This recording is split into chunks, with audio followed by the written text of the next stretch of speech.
1443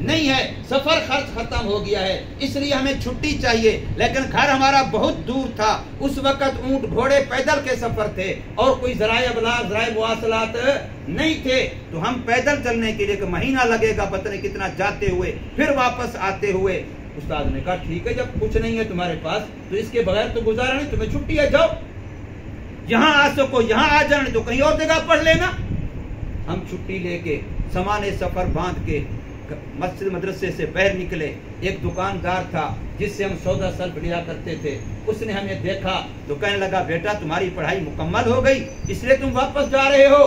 ہم نے کہا پڑھائی مکمل نہیں ہوئی، یہ عذر بن گیا ہے، سفر خرچ ختم ہو گیا ہے۔ اس نے کہا پیسے تمہیں میں دیتا ہوں، تم پڑھنا شروع کر دو، جاؤ گے آؤ گے بڑا وقفہ ہو جائے گا، حفظ کی پڑھائی ہے، اتنی چھٹی ہو جائے تو بندہ بھول جاتا ہے، لہذا تم پڑھنا شروع کر دو۔ لیکن ہم نے انکار کر دیا کہ ہم تیرے سے پیسے نہیں لیتے، کیوں؟ اس لیے کہ وہ بندہ مسلمان نہیں تھا، وہ غیر مسلم تھا، نان مسلم تھا، لیکن اس نے ہمیں آفر کی کہ میں پیسے دیتا ہوں تم پڑھو، مگر ہم نے انکار کیا۔ وہ ہمارے استاد جی کے پاس چلا گیا کہ آپ ان کو سمجھائیں، پیسے لے لے میرے سے۔ استاد جی نے کہا مسئلہ میں نے بتایا ہے کہ دین کے کام میں غیر مسلم کا احسان سر پہ نہیں لیتے، تو کیسے میں مسئلے کو بدلوں؟ مسئلہ یہی ہے ہم نہیں لیتے۔ خیر اس نے دیکھا مولوی نہیں مانتے، اس نے کہا چلو ایسا کرو بطور قرض لے لو، جب تمہارے پیسے آ جائیں مجھے واپس کر دینا، اور غیر مسلم سے کاروبار کرنا تو جائز ہے، لین دین کرنا تو خرید و فروخت جائز ہے، لہذا بطور قرض کے میرے سے پیسے لے لو، جب تمہارے پیسے آئیں تو مجھے واپس کر دینا۔ اب ہم نے پیسے لے لیے، پڑھنا شروع کر دیا۔ کچھ وقت کے بعد پیچھے سے ہمارا ایک آدمی ہمارا سفر خرچ لے کے آیا، ہماری خبر لینے کے لیے آیا، جو ہمارے پاس پہنچا ہم نے پیسے لیے، اس دکاندار کے پاس پہنچے، یہ اپنا قرضہ واپس کرو۔ دکاندار نے کہا تم چونکہ ویسے لیتے نہیں تھے اس لیے میں نے قرض کا نام لیا تھا، اب میں واپس نہیں لیتا، میں نے نیت اسی وقت کی تھی کہ میں واپس نہیں لوں گا، لہذا میں نہیں لیتا۔ اب یہ دینے پہ اصرار کر رہے ہیں، وہ نہ لینے پہ اصرار کر رہا ہے۔ خیر اس نے پیسے نہیں لیے، رات ہو گئی، رات گزری، صبح کا وقت ہوا، ہم نماز پڑھ کے مسجد میں بیٹھے، وہی دکاندار ہمارے استاد جی کے پاس آیا، کہتا ہے قاری صاحب مجھے کلمہ پڑھاؤ۔ رونے لگ گیا، قاری صاحب مجھے کلمہ پڑھاؤ۔ قاری صاحب حیران ہو گئے، بھئی کتنے عرصے سے ہمارے قریب تو دکانداری کرتا ہے، ہم واعظ بھی کرتے ہیں، تبلیغ بھی کرتے ہیں، نصیحت بھی کرتے ہیں، دعوت بھی دیتے ہیں، تو نے آج تک مذہب نہیں بدلا، مذہب بدلنا بڑا مشکل کام ہے، آج تجھے رات کو کس نے نصیحت کی؟ کون سا ایسا واعظ مبلغ مل گیا جس کی بنا پر تو نے مذہب بدلنے کا فیصلہ کیا؟ تو اس نے کہا یہ بعد میں بتاؤں گا، پہلے مجھے کلمہ پڑھاؤ۔ جب کلمہ پڑھ لیا اس نے کہا قاری صاحب کل اس بچے نے پیسے مجھے دینے کی کوشش کی، میں نے نہیں لیے، یہ قرآن پہ میرے پیسے لگے، حالانکہ میں ابھی تک مسلمان نہیں تھا، لیکن رات کو محمد کریم صلی اللہ علیہ وسلم کی، مسلمانوں کے نبی کی مجھے خواب میں زیارت ہوئی، تمہارے نبی نے مجھے کہا ہے کہ اے فلانے تو نے میرے مہمانوں سے محبت کی ہے، تو نے طالب قرآن سے محبت کی ہے، تو نے قرآن والوں سے محبت کی ہے، میں نے اللہ سے سفارش کی ہے، تیرا نام جہنمیوں کی فہرست سے کٹوا دیا۔ بس میں نے خواب دیکھا، اسی وقت سے فیصلہ کیا اب جیوں گا تو محمد صلی اللہ علیہ وسلم کا غلام بن کے جیوں گا، ان کی غلامی کے بغیر اب مجھے جینا منظور نہیں ہے۔ کلمہ پڑھا، اس کے بعد اس کی بیوی نے پڑھا اور بندوں نے پڑھا، خاندان مسلمان ہو گیا۔ یہ اس وقت بچے تھے، علامہ محمد بن جریر طبری رحمہ اللہ تعالی، پھر یہ عالم بنے، محدث بنے، مفسر بنے، یہ اپنی اسی کتاب میں لکھتے ہیں، تفسیر کی کتاب میں لکھ رہے ہیں، فرماتے ہیں میں عمرے پہ گیا، میں طواف کر رہا تھا مقام ابراہیم کے قریب، مجھے وہی چہرہ نظر آیا، میں پہچان لیا کہ یہ وہی بندہ ہے جو ہماری وجہ سے مسلمان ہوا تھا۔ میں قریب ہوا، میں نے تعارف کرایا، میں وہ بچہ ہوں جس کو تو نے پیسے دیے تھے اور تجھے خواب آئی تھی، تو وہ خوشی سے رونے لگ گیا، اس کی آنکھوں میں آنسو آ گئے اور مجھے گلے لگایا، کہنے لگا لوگو خدا کی قسم ہے جتنا قرآن وفادار ہے اتنا کائنات میں کوئی اور چیز وفادار نہیں ہے۔ میں نے غیر مسلم ہوتے ہوئے قرآن کے لیے تھوڑے سے پیسے دیے تو اللہ نے مجھے انعام یہ دیا کہ ایمان بھی دیا، اسلام بھی دیا، نبی کی زیارت بھی کروائی، میرا خاندان بھی مسلمان ہوا، اور آج اکیلا نہیں اپنے خاندان کے 13 بندے لے کے بیٹھا ہوں۔ حرم مکہ کے اندر اللہ نے حج عمرہ بھی کروایا۔ یہ برکت کس کی ہے؟ قرآن کی۔ کس کی ہے لوگو؟ آج ہم لوگ سمجھتے ہیں کہ میرے اگر 4% قرآن پہ لگ گئے تو میرے کاروبار میں کمی آ جائے گی، میرے تو پیسے کم ہو جائیں گے، میرا تو فلاں کام رک جائے گا۔ رب کعبہ کی قسم ہے، تیری دکان چمکے گی خدا کے قرآن سے، تیرا گھر چمکے گا خدا کے قرآن سے، تیری زندگی چمکے گی خدا کے قرآن سے۔ ذرا قرآن کا عاشق بن کے تو دیکھ، قرآن سے محبت کر کے تو دیکھ۔ پرسوں ترسوں کی بات، میں حیران ہو گیا، میرے ایک دوست ہیں چودھری نصیر منڈی بہاؤدین کے، اس نے مجھے فون کیا، کہتے ہیں مولوی صاحب آپ نے ترغیب دی، میں نے مدرسوں کی خدمت کرنا شروع کر دی، آج میرے پاس ایک ہی وقت میں اکٹھے 71 مولوی آ گیا اور سارے مدرسے کے لیے چندہ لینے والے، لیکن میں نے کسی کو خالی واپس نہیں کیا، ہر ایک کو 2-2 ہزار روپیہ دیا۔ اب 71 کو 2 سے ضرب دو، کتنے پیسے بنتے؟ یہ اس بندے نے ایک دن میں دیے۔ اس نے کہا میں تمہیں قسم کھا کے کہہ رہا ہوں، پرسوں کی بات ہے کہ جب سے رمضان شروع ہوا ایک دن بھی خالی نہیں ہے، کم سے کم جب میں نے بندے پیسے دیے ہیں مدرسوں کے لیے تو 9 کو دیے، کم سے کم، ورنہ اس سے زیادہ روزانہ دے رہا ہوں اور کسی کو 2000 سے کم نہیں دیے۔ اب آپ اندازہ لگائیں کیا وہ لوگ بھوکے ہو گئے؟ نہیں، اللہ اور دیتا ہے اس کو جو قرآن پہ دیتا ہے۔ یہ اللہ کا ایک نظام ہے۔ قرآن ایسی کتاب ہے، ہماری آبادی اسی سے ہے، ہماری بقا اسی سے ہے، ہمارا بچاؤ اسی سے ہے۔ اگر قرآن نہ رہا تو ہماری دکانیں، کاروبار، یہ مارکیٹیں نہیں رہیں گی، قیامت آ جائے گی۔ اگر ہم سارے گناہوں کے باوجود بچے ہوئے ہیں تو خدا کے قرآن کی وجہ سے بچے ہوئے۔ جیسے میں نے ابھی حدیث کا حوالہ دیا آپ کو، اللہ کا قرآن ایسی وفادار کتاب ہے۔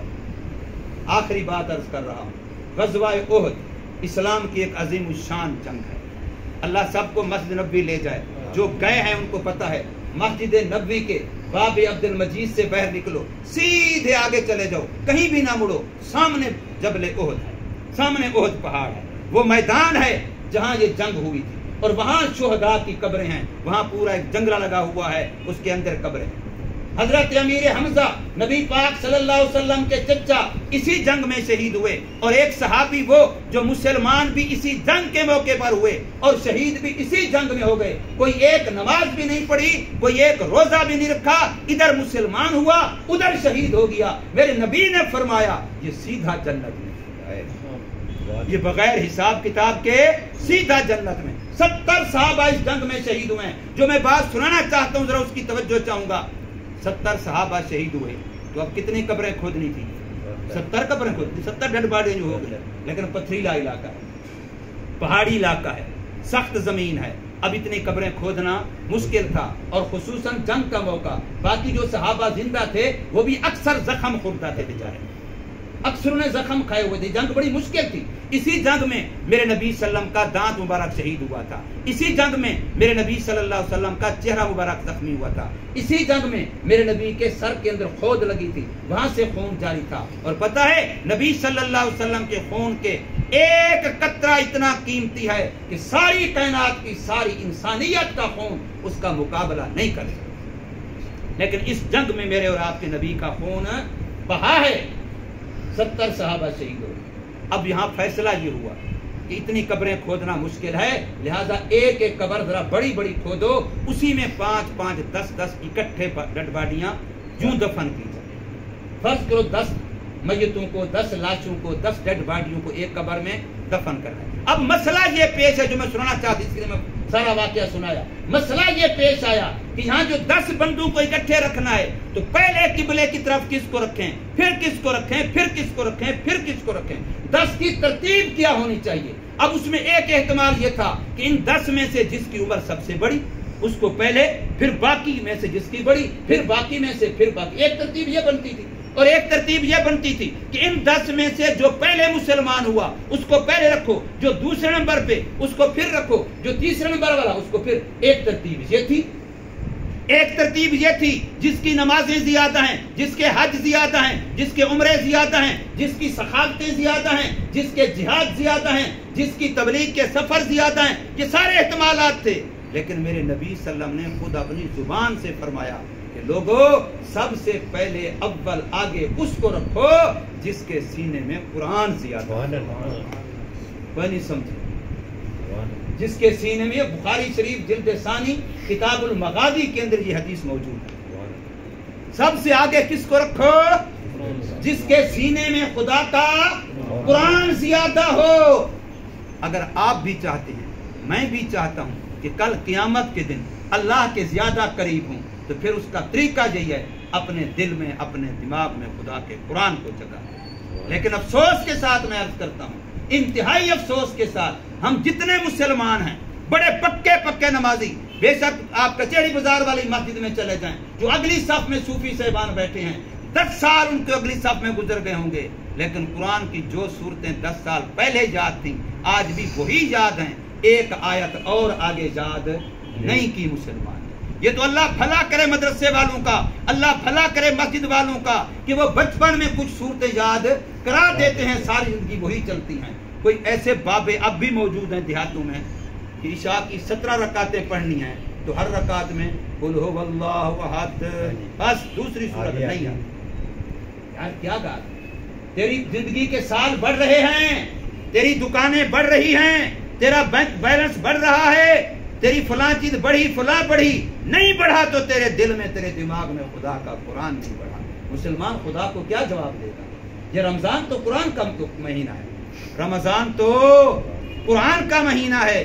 اس لیے میرے بھائیوں، میں نے قرآن کی شان میں چند باتیں عرض کر کے آپ کو توجہ دلائی ہے۔ اگر اپنے مال کو قیمتی بنانا چاہتے ہیں قرآن پہ لگائیے، اپنے وقت کو قیمتی بنانا چاہتے ہیں قرآن پہ لگائیے، اپنی زندگی قیمتی بنانا چاہتے ہیں قرآن پہ لگائیے، اپنی اولاد کو قیمتی بنانا چاہتے ہیں خدا کے قرآن سے جوڑیے۔